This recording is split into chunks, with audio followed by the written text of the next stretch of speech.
नमस्कार मित्रांनो, स्वागत आहे तुमचं आपल्या 5 मिनिट इंग्लिश या चॅनलवर।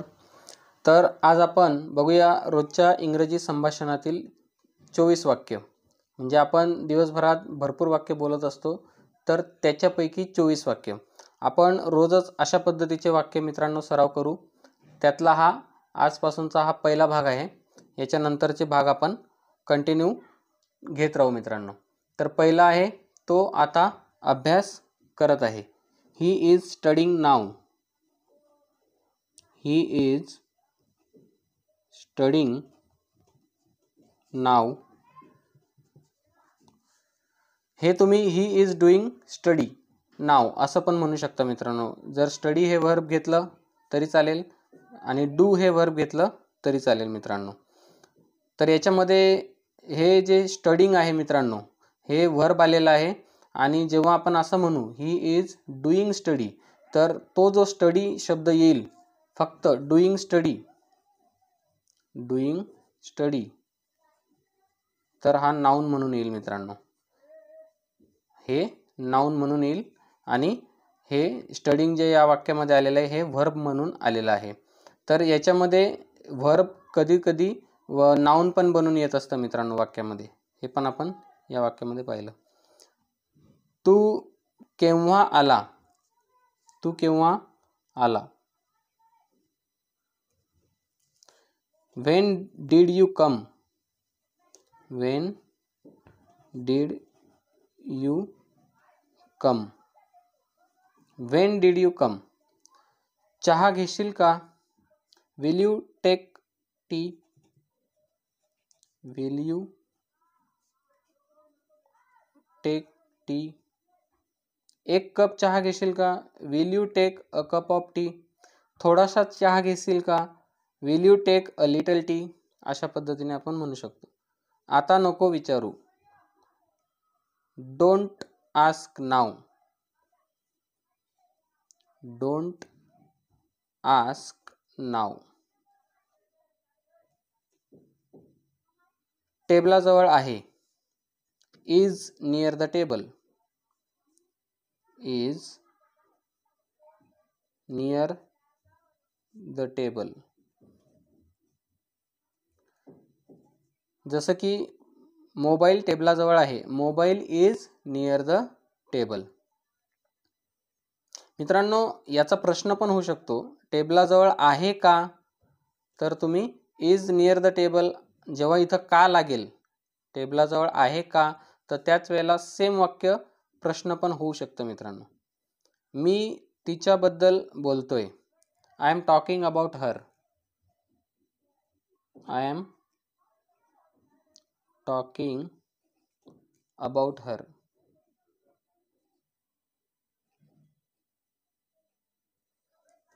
मी त्याच्याबद्दल बोलतोय। I am talking about him. मी तुझ्याबद्दल बोलतोय। I am talking about you. असा बदल या ठिकाणी होईल मित्रांनो।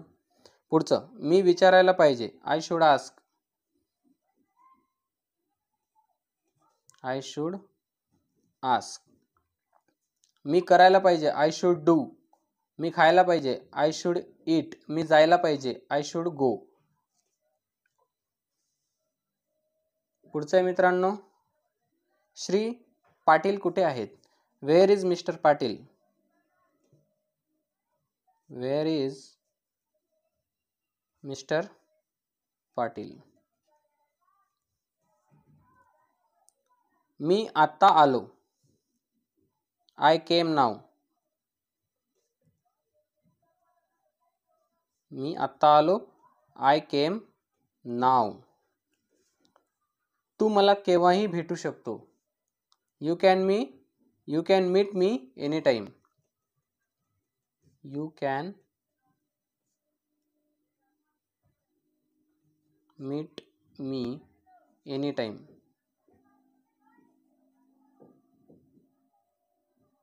You can meet me any time.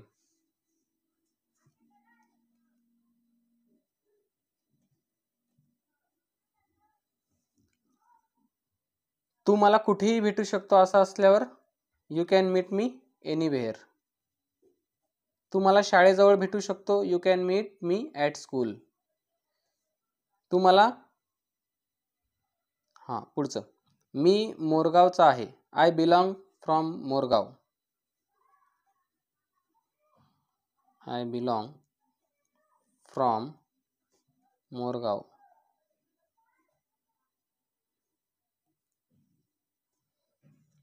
तिचा क्लास झाला आहे. Her class is completed.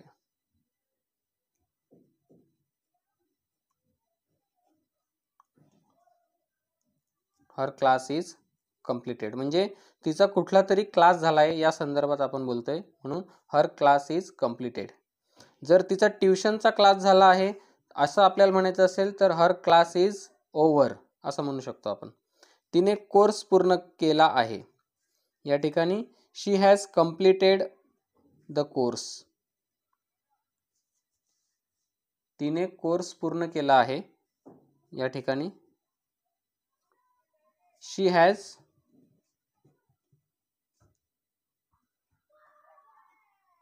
Completed the course.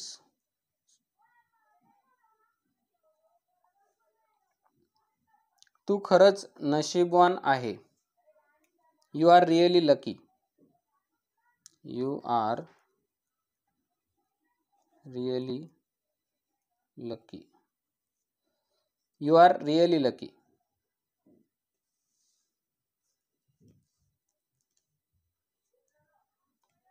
तू असा विचार का करतो. Why do you think like this. Why do you think like this.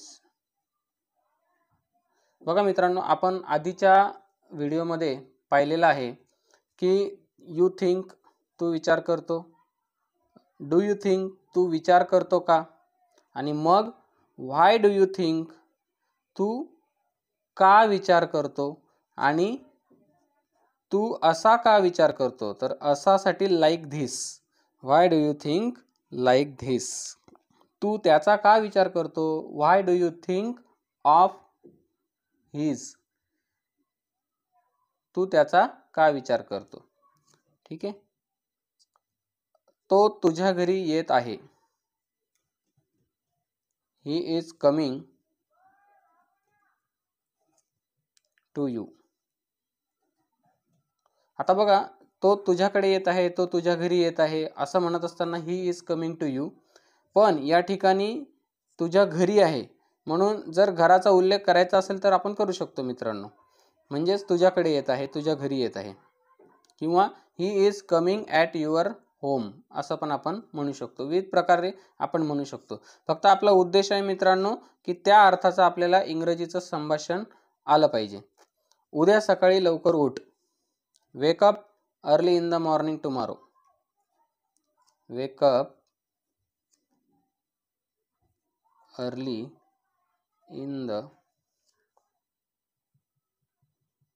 Morning tomorrow.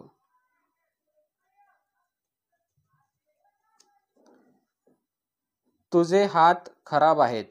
Your hands are dirty. Your hands are dirty. ही एक चांगली आयडिया आहे. ही एक चांगली कल्पना आहे. This is good idea. This is good idea. मित्रांनो बघा, मी या ठिकाणी कल्पनाच्या ऐवजी आयडिया वाचलं. सुरुवातीला तुम्ही लक्षात घेतलं असेल तर ही एक चांगली आयडिया आहे असं वाचलं मी चुकून. पण हे काय होतं मित्रांनो, ज्या वेळेला आपण डायरेक्ट इंग्लिशमधूनच विचार करतो त्यावेळेला ही क्रिया खूप फास्ट होत असते. म्हणून ही एक चांगली कल्पना आहे असं वाचून मी तुम्हाला ही एक चांगली आयडिया आहे असं सांगणार होतो, ज्याचं आपण ट्रान्सलेशन करणार आहोत. म्हणजे या ठिकाणी केलं आहे दिस इज गुड आयडिया. तर मित्रांनो, आपण डायरेक्ट जर इंग्लिशमधूनच विचार केलं तर आपलं ट्रान्सलेशन ऐवजी आपण डायरेक्ट इंग्लिश बोलू. सुरुवातीला आपण ह्याच मेथडने शिकत असतो की सुरुवातीला वाक्य मराठीतून बोलत असतो आणि त्याचं ट्रान्सलेशन आपण इंग्लिशमधून करत असतो. पण हे ट्रान्सलेशन करता करता करता आपल्याला इतकी सवय फास्ट लागते की आपण कधी इंग्लिशमधून विचार करायला लागतो हेच आपल्याला समजत नाही. मग त्यावेळेसच आपण इंग्लिश फ्लुएंटली बोलू शकतो. तुझा अंदाज बरोबर होता. Your guess was right.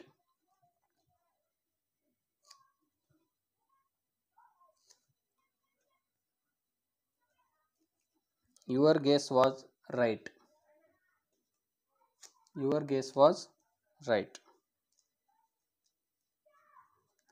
त्यानंतर पुढचं वाक्य आहे मित्रांनो, मला कोणीच थांबवू शकत नाही. No one can stop me. No one can stop me. कोणीच म्हणजे नो वन. कोणीच नाही म्हणजे नो वन.